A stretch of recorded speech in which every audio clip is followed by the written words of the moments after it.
Welcome back everyone to your Game of Thrones recaps. Today is episode 7, Mockingbird. Let's get right to it.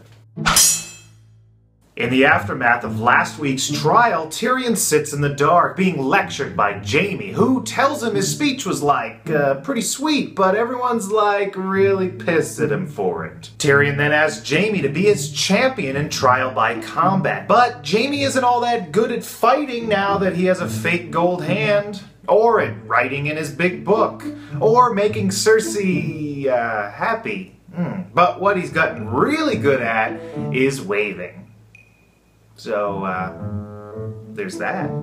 Tyrion then asks Bronn to be his champion, but it turns out he already is a champion, having married into a rich family with a castle that will become his through murder made to look like an accident. Tyrion understands and tells Bronn he's proud of him for achieving his lifelong dream of getting rich without really earning it. Finally, in Tyrion's darkest hour, Oberyn Martell comes to him. The Prince of Dorne has finally had sex with everyone in the city, so now he can get back to what he came there for. Revenge against those who killed his sister and her children, namely the Mountain, who will represent the state in the trial by combat. And Tyrion is overjoyed until Oberyn asks him, so, which one's the Mountain?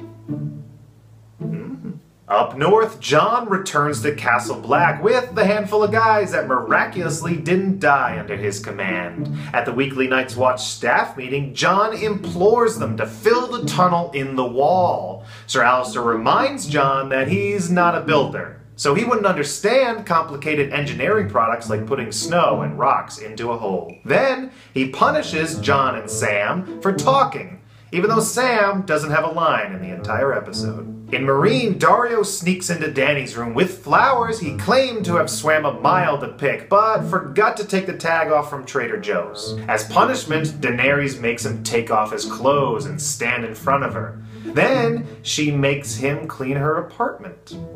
Naked.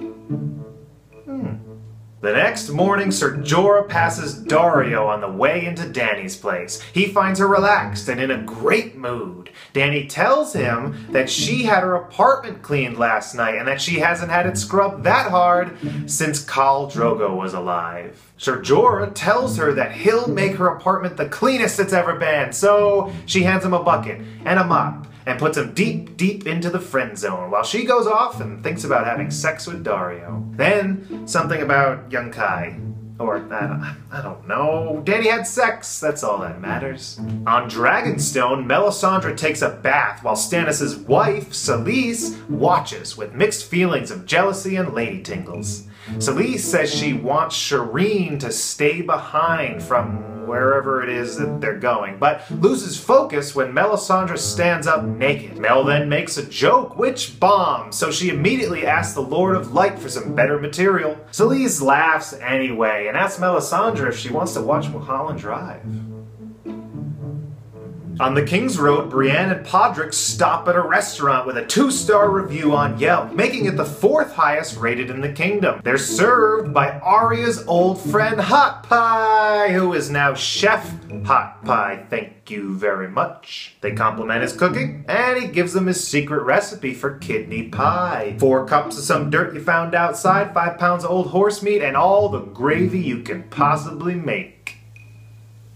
Brienne tells Chef Hot Pie that they're looking for Sansa Stark and asks if a pretty rich redhead has come through there lately. Hot Pie tells her that the pretty rich girls only go to restaurants with gluten-free menus, but he did know a boy who was actually a girl, which by the way was very disappointing, named Arya Stark.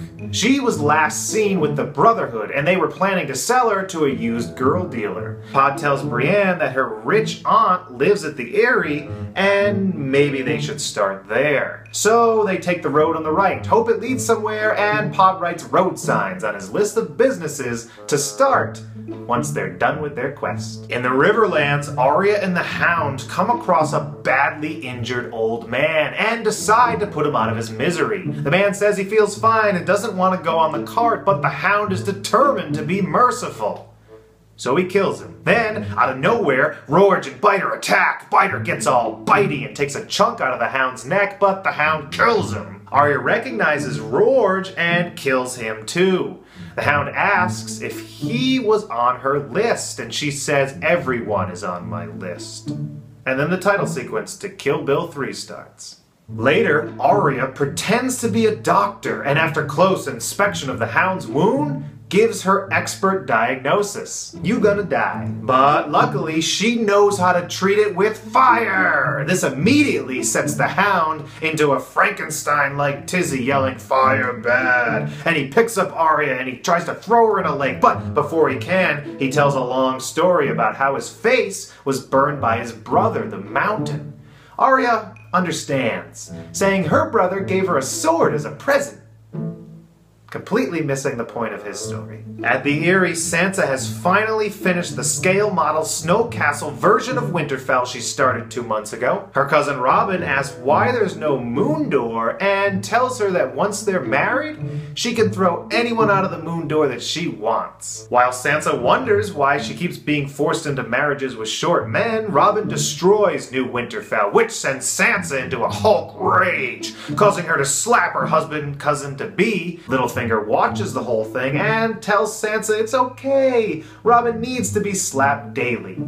And he's fallen way behind. Littlefinger decides it's time to go all in on the crazy and kisses her. Her Aunt Lysa sees this and, being the rational, calm person that she is, threatens to throw Sansa out the moon door. But before she can, Littlefinger calms Lysa down, telling her that kissing Sansa was something that he's been planning for years, and Sansa had nothing to do with it. He tells Lysa not to worry. He doesn't love Sansa. In fact, he's only ever loved one person his whole life. Himself. Then he pushes Lysa out the moon door, sending her to her death. Littlefinger turns to a horrified Sansa and tells her Robin was right, the moon door is great and she should really try it.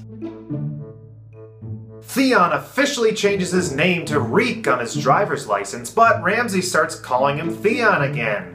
Sansa goes through 14 bottles of Listerine to get the taste of Littlefinger out of her mouth, and Tyrion worries when Oberyn shows him the stick he found in the woods to fight the Mountain with. And there you have it, your Game of Thrones recap for Episode 7, Mockingbird. Make sure you tune in again next week for our Episode 8 recap, and if you liked this video, make sure to hit that like and subscribe button below to get recaps all season long. See you next week.